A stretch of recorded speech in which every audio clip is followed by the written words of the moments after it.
మకర రాశి. ఈ మకర రాశి వారికి మార్చి నెల మనం చూసినట్లయితే సర్వత్రా విజయం సాధించగలుగుతారు.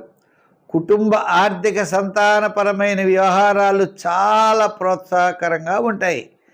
కానీ బంధువులు మిత్రులు కావలసిన వారు మిత్రత్వం మానేసి శత్రుత్వాన్ని వహిస్తారట. మనమంటే వాళ్ళకి అస్సలు ఇష్టం ఉండదు. మనం విజయం సాధించడం వాళ్ళకి ఇష్టం ఉండదు. తద్వారా మనం చిన్న చిన్న చికాకుల్ని తెచ్చిపెట్టుకునే వాళ్ళం అవుతాం. మరి ఇలా సమస్యలు ఉంటాయి. ఈ సమస్యలు ఉన్నప్పటికీ కూడా మీరు కుటుంబ ఆర్థిక సంతానపరమైన వ్యవహారాల్లో ఎంతటి కార్యక్రమం అయినా ఎంతటి శ్రమతో కూడిందైనా విజయం వైపుకి దూసుకు వెళ్ళగలుగుతారు.